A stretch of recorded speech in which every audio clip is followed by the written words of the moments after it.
$400,000, untraceable, from a cartel that moves $500 million of cocaine through the Southern District every year. And they're not paying you to help them. They're paying you because you already did. You are a United States federal judge. Lifetime appointment. Nobody can fire you. Nobody can touch you. The same Constitution that protects every defendant who stands in your courtroom protects you too.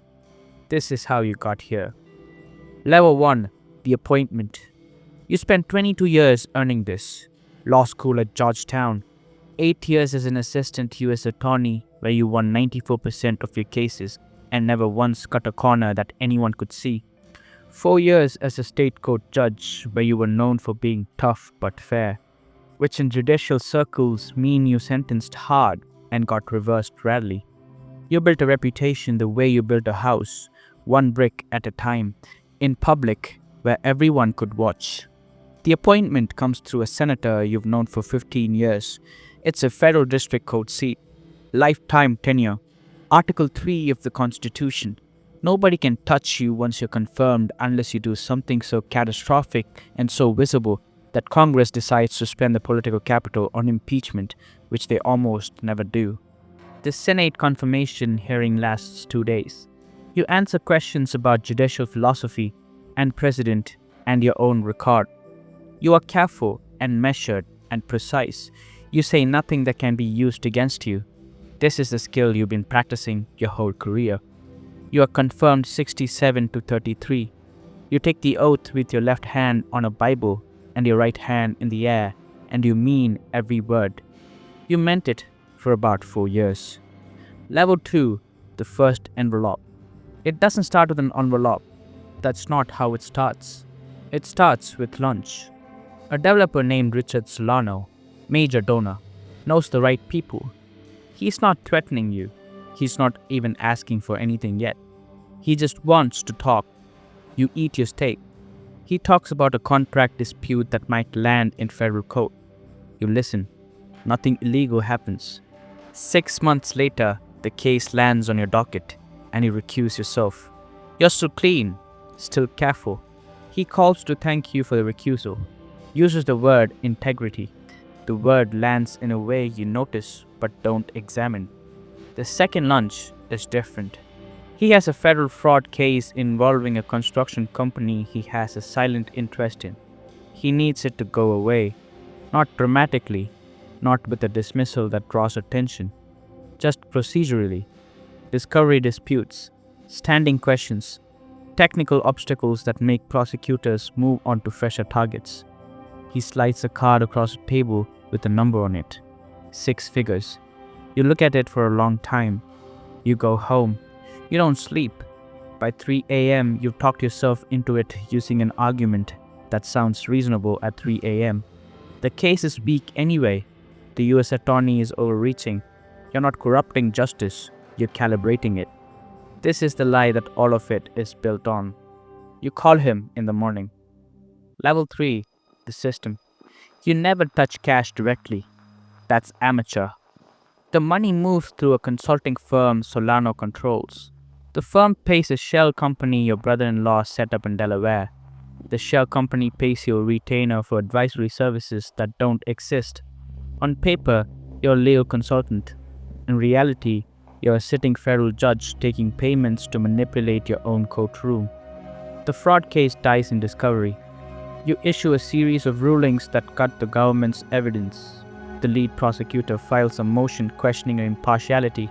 You deny it from the bench with language so precise that the appeals court upholds it unanimously. The case is dismissed 18 months later. Nobody goes to prison. The company pays a fine that amounts to 4% of what they stole. Solano sends a bottle of 25-year-old scotch to your chambers. No note. You drink it alone on a Friday afternoon with the door closed. You think about the prosecutor who filed that motion.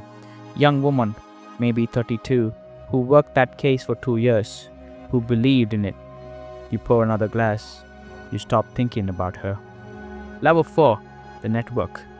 Once you've done it once, word moves through certain channels the way water moves through rock. Slowly, invisibly, and then all at once. You don't advertise. Nobody posts a price list. But in the specific world of people who have enough money to need federal justice managed, your name surfaces in conversations you're never part of. A defense attorney named Marcus Webb starts sending you cases. Corporate defendants, pharmaceutical companies facing fraud charges, financial institutions and securities cases, men in good suits who stole enormous amounts of money through mechanisms so complex that juries struggle to follow the argument. You become well known in this very small and very careful world as someone who understands nuance.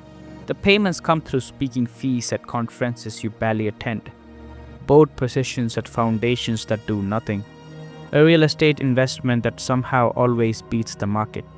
Your financial advisor asks no questions. Your net worth doubles in 6 years. You tell your wife it's smart investing. She believes you because you've never given her a reason not to. Level 5. The cartel. The domestic corruption is manageable. The cartel is something else entirely. A law firm with offices in Miami and Houston approaches you through 3 layers of intermediaries. Their clients have significant interests in cases moving through your district: drug trafficking charges, RICO indictments, asset forfeiture proceedings that could seize $200 million in property. The number they offer is not 6 figures, it's 7. You tell yourself this is the line. Helping a developer avoid fraud charges is one thing. Helping a cartel keep their money and their boss out of prison is another thing entirely. You don't cross the line for 8 months. Then your son's investment firm runs into regulatory trouble. The kind that ends careers. The kind that requires leverage and money he doesn't have. You make the call. The first cartel case collapses in your courtroom like a controlled demolition. A key witness recants. Evidence gets suppressed on a Fourth Amendment argument so thin that 3 law professors write op-eds questioning your reason. The lead DEA agent sends a formal complaint to the Judicial Conduct Board. The Conduct Board reviews it and finds no evidence of impropriety because you are very good at this now. The cartel boss walks out of your courthouse a free man on a Tuesday afternoon. His lawyers shake hands on the steps. His organization moves $400 million in product through the Southern District that year. The envelope on your desk is their thank you note. Level 6. The investigator. Her name is Sarah Chen, DOJ Inspector General. She's been watching you for 14 months before you know she exists. She doesn't come at you directly. She comes at the money. 6 months mapping the financial flows, the consulting payments, the speaking fees, the real estate, building a picture that looks from outside the frame exactly like what it is. She interviews Marcus Webb. He lawyers up after 20 minutes. She interviews the prosecutor from the pharmaceutical case, the one who filed that impartiality motion 8 years ago. That woman has been waiting for this conversation. You find out through a source inside the DOJ. He can't tell you everything, but he tells you enough. They have the financial records. They're building toward a grand jury. You sit in your chambers on a Tuesday afternoon in October. You look at the paintings on the wall, the diplomas in their frames, the photograph of you taking the oath with your hand raised. You think about that moment, whether you meant it. You meant it completely. That's the hardest thing to sit with. You meant it, and you became this anyway. Not through one catastrophic decision, but through 20 small ones, each slightly worse than the one before. Each explained to yourself at 3 a.m. using arguments that sounded reasonable in the dark. The 3 a.m. arguments always sound reasonable, right up until the morning they come for you. Level 7. The fall. The indictment is unsealed on a Wednesday morning. 18 counts: bribery, obstruction of justice, money laundering, RICO conspiracy. The press conference is held on the steps of the federal courthouse where you have presided for 11 years. The Attorney General describes your conduct in language that is precise and devastating and completely accurate. Your wife finds out from the television. Your son finds out from his lawyers. Every case you've handled in the past 12 years is flagged for review. 23 defendants file appeals arguing your corruption tainted their proceedings. 14 have valid arguments. 14 people who were guilty go free because you made their convictions unreliable. 3 of them are out within a year of your sentencing. 1 ran a trafficking operation. His victims don't get to appeal anything. They just have to live with the outcome. Your plea deal, 9 years, full cooperation, forfeit all assets acquired through corrupt means, which is most of them. The courtroom is empty when they come for your nameplate. A clerk removes it from the door, puts it in a box, replaces it with nothing, just a blank door while they wait for your successor. The cartel boss you fed is already gone. Different country, different name. He's had years to prepare for this possibility. He's not going to prison. You are. At intake processing, you sit in a plastic chair filling out paperwork.